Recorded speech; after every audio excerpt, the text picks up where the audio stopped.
Gue gak pernah nyangka bakal ngomongin ini ke orang lain. Selama setahun ini, gue cuma diam. Gue pendem semuanya sendiri karena gue takut dibilang gila. Gue takut dibilang halusinasi karena trauma. Tapi setelah apa yang terjadi semalam, gue sadar gue gak bisa diem lagi. Orang-orang harus tahu kalau mereka yang hilang di gunung kadang gak benar-benar pergi. Atau mungkin mereka mencoba pulang, tapi bukan sebagai manusia lagi. Nama gue Arya. Gue anak mapala di salah satu kampus di Jakarta. Cerita ini tentang sahabat gue, Gilang. Kita tumbuh bareng dari SMA, satu tongkrongan, satu hobi, sampai akhirnya satu kampus. Gilang itu tipe orang yang fisiknya kuat, mentalnya baja. Dia bukan pendaki karbitan yang naik gunung cuma buat konten TikTok. Dia paham navigasi, dia paham survival. Itulah kenapa hilangnya Gilang di Gunung Salak 1 tahun yang lalu adalah misteri terbesar yang gak pernah bisa gue terima akal sehat. Kejadiannya tepat 1 tahun yang lalu di bulan Desember, musim hujan. Cuaca lagi ekstrim-ekstrimnya. Kita nekat naik lewat jalur yang gak resmi. Jalur tikus yang biasa dipakai warga pencari kayu. Bodoh. Iya. Gue akuin kita sombong saat itu. Kita ngerasa udah khatam sama Salak. Singkat cerita, di ketinggian sekitar 1800 mdpl, kabut turun. Bukan kabut tipis, tapi kabut badai. Jarak pandang 0. Hujan turun kayak ditumpahin dari langit. Di tengah kekacauan itu, gue sama Gilang terpisah. Gue inget banget teriakan terakhir dia. "Yah, gue tunggu di shelter bayangan." Itu suara terakhir dia. Tim SAR nyari dia selama 7 hari. 7 hari gue ikut nyisir hutan, teriak-teriak nama dia sampai suara gue habis. Hasilnya nihil. Gak ada jejak sepatu, gak ada sobekan baju, gak ada tas carrier dia. Dia kayak ditelan bumi. Ditelan sama hutan yang diam dan dingin itu. Hari ke-7, operasi SAR ditutup. Gilang dinyatakan hilang. Gue pulang dengan rasa bersalah yang ngegrogoti gue setiap detik. Kenapa bukan gue? Kenapa harus dia? Masuk ke inti cerita. Semalam, tanggal 12 Desember. Tepat 1 tahun peringatan hilangnya Gilang. Gue lagi di kosan, sendirian. Hujan deras banget di luar, persis kayak malam kejadian itu. Suasana hati gue lagi kacau balau. Gue baru aja selesai tahlilan kecil-kecilan yang diadain keluarga Gilang via Zoom tadi sore. Di kamar kos yang sempit itu, gue cuma duduk ngeliatin galeri HP. Ngeliatin foto-foto terakhir kita sebelum naik. Foto Gilang yang lagi ketawa sambil benerin tali sepatu, backgroundnya hutan pinus. Jam dinding nunjukin pukul 2.15 pagi. Mata gue udah berat, tapi pikiran gue melayang kemana-mana. Gue taruh HP di meja samping kasur, terus gue matiin lampu utama. Cuma ada lampu tidur remang-remang warna kuning. Baru aja gue mau menjamin mata, HP gue bunyi. Bukan notifikasi chat, itu nada dering telepon WhatsApp. Der, der, der. Suaranya kenceng banget di tengah kesunyian kamar. Jantung gue langsung lompat kaget. Siapa yang nelpon jam segini? Anak-anak mapala biasanya kalau ada urusan darurat pasti chat dulu. Gue raih HP gue dengan mata menyipit silau kena layar. Pas gue baca nama yang tertera di layar, nafas gue berhenti total. Di layar itu terpampang jelas foto profil Gilang yang lagi senyum lebar pakai kacamata hitam. Dan tulisannya, video call WhatsApp Gilang. Otak gue blank. Sumpah blank. Logika gue berusaha jalan. Mungkin ibunya Gilang lagi mainin HP almarhum buat lihat-lihat kenangan, terus kepencet. Atau mungkin ada orang iseng yang nemuin HP Gilang di gunung setelah setahun di hutan tropis. Tapi dua-duanya nggak masuk akal. HP Gilang itu ada di saku celananya pas dia hilang. Kalaupun ditemuin orang, baterainya pasti udah mati total, rusak kena hujan dan lembab 1 tahun di hutan tropis. Dan kalaupun ibunya yang megang, nomor itu udah dinonaktifkan sama provider 3 bulan lalu karena nggak ada pulsa. Gue tahu itu, karena gue pernah coba iseng telepon pas kangen, dan operator bilang nomor tidak terdaftar. Tapi ini nyata. HP gue bergetar di tangan gue. Foto Gilang natap gue dari layar.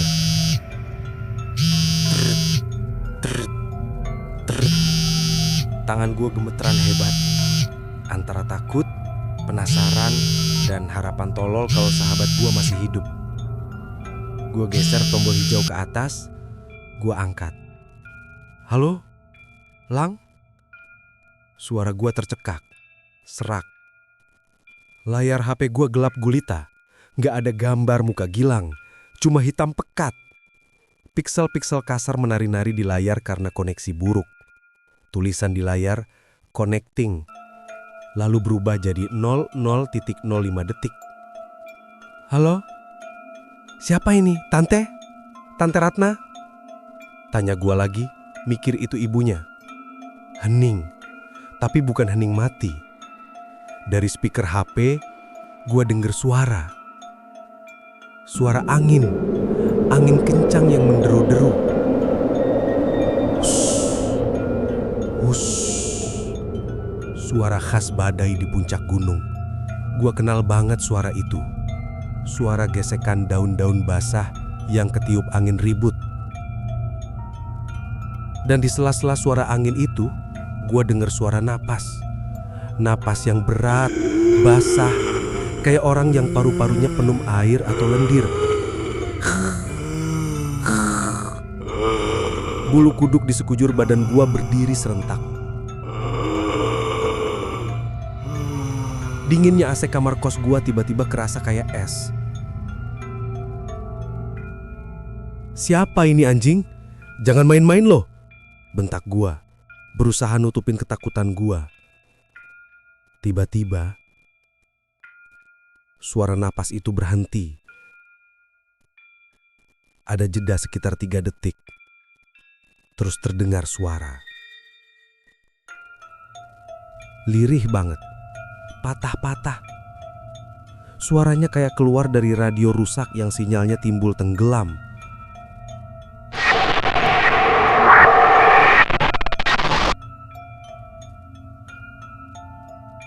Gua lempar HP gua ke kasur saking kagetnya. Itu suara Gilang. Gua gak mungkin salah. Gua kenal suara itu seumur hidup gua. Tapi nadanya beda. Datar, kosong, tanpa emosi. Dan ada gema aneh di belakang suaranya.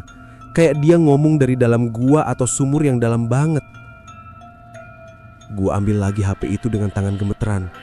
Gua deketin ke telinga. Tapi mata gua tetap lihat layar yang masih gelap gulita. Lang, itu lu Lang. Lu di mana? Lu masih hidup? Teriak gua panik. Air mata gua mulai netes. Campuran antara horor dan rindu.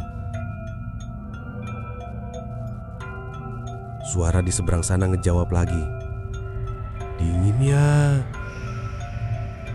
Di sini dingin banget. Gelap. Lu di mana? Sherlock, sekarang gue jemput. Kita cari lu sekarang. Gue udah nyoba pulang, Yar. Tapi muter-muter terus. Pohonnya jalan semua. Kata-kata itu bikin darah gue berdesir. Mitos di Gunung Salak. Kalau lu disesatin, pohon-pohon bakal kerasa kayak berpindah tempat nutupin jalan. Lang, dengerin gua. Lo cari tempat terbuka. Lo nyalain api kalau bisa. HP lu masih ada baterai kan? Gua mulai ngomong teknis. Insting mapala gua keluar.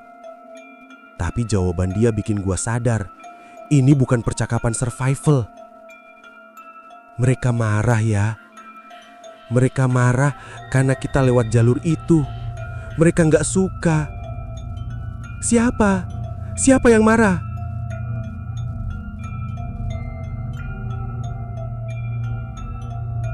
Tiba-tiba visual di layar HP gue berubah. Bukan gelap gulita lagi.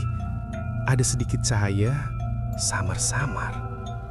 Cahaya kebiruan yang pucat. Kamera HP di seberang sana mulai nangkap gambar. Gua melotot lihat layar. Itu bukan pemandangan hutan. Atau setidaknya bukan hutan yang wajar. Gambarnya goyang-goyang parah. Tapi gue bisa lihat pepohonan besar yang batangnya hitam legam. Dan di antara pohon-pohon itu ada kabut tebal yang kayaknya bercahaya sendiri. Dan di tengah-tengah layar muncul wajah. Wajah Gilang. Tapi, ya Tuhan, kulitnya biru pucat, hampir abu-abu. Matanya meletot lebar tapi pupilnya putih semua, gak ada hitamnya. Bibirnya pecah-pecah dan membiru. Dan di keningnya ada luka menganga besar yang darahnya udah kering jadi kerak hitam. Luka yang mungkin dia dapat pas jatuh setahun lalu. Dia gak natap ke kamera. Dia natap lurus ke depan dengan tatapan kosong. Mulutnya gak gerak, tapi suaranya keluar dari speaker. Gue udah deket ya. Lang, tolong Lang, jangan gini. Gue mulai nangis sesenggukan. Gue tahu sahabat gue udah gak ada. Yang nelpon gue ini bukan Gilang yang gue kenal. Gue kangen ya. Gue mau pulang. Lo janjikan kita turun bareng? Maafin gue Lang. Maafin gue ninggalin lo. Gue gak ninggalin lo. Suaranya makin jelas, makin keras dan distorsinya hilang. Jadi suara Gilang yang normal.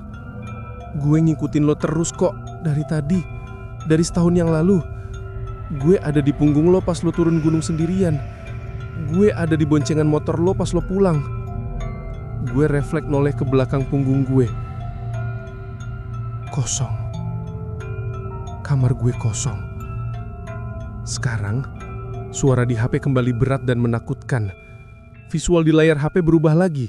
Kameranya berputar. Sekarang kameranya nyorot ke sebuah bangunan.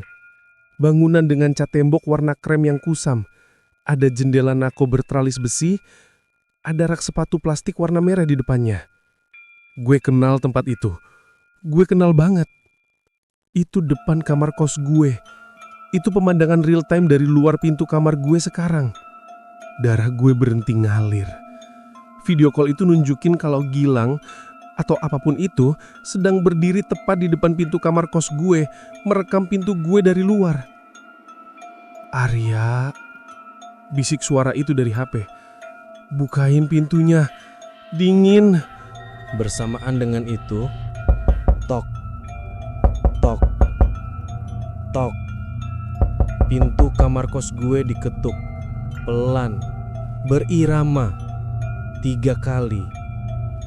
Gue ngelempar HP gue ke lantai. Layarnya retak tapi masih nyala. Visual di layar HP nunjukin tangan pucat kebiruan yang lagi ngetuk pintu kayu di depannya. Gerakan tangan di layar HP sinkron sama suara ketukan di pintu kamar gue. Tok, tok, tok. Arya, Arya. Suara Gilang gak cuma keluar dari HP sekarang. Suara itu terdengar samar dari balik pintu kamar. Lirih, serak, kayak orang yang lehernya kejepit. Gue mundur sampai punggung gue nabrak tembok. Gue tarik selimut. Gue tutup kuping. Gue merem rapat-rapat. Gue baca semua doa yang gue hafal, walau lidah gue kelu. Gue gak berani gerak. Gue gak berani napas. Ketukan itu makin kencang. Dug, dug, dug.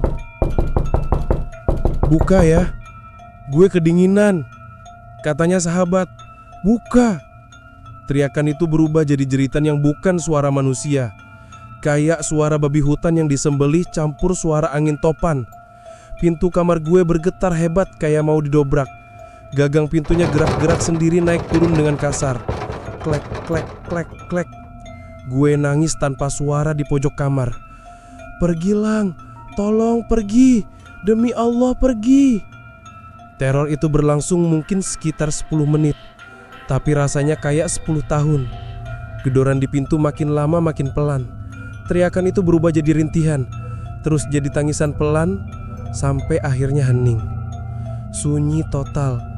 Cuma sisa suara hujan di luar. Gue nggak berani gerak sampai adzan subuh berkumandang.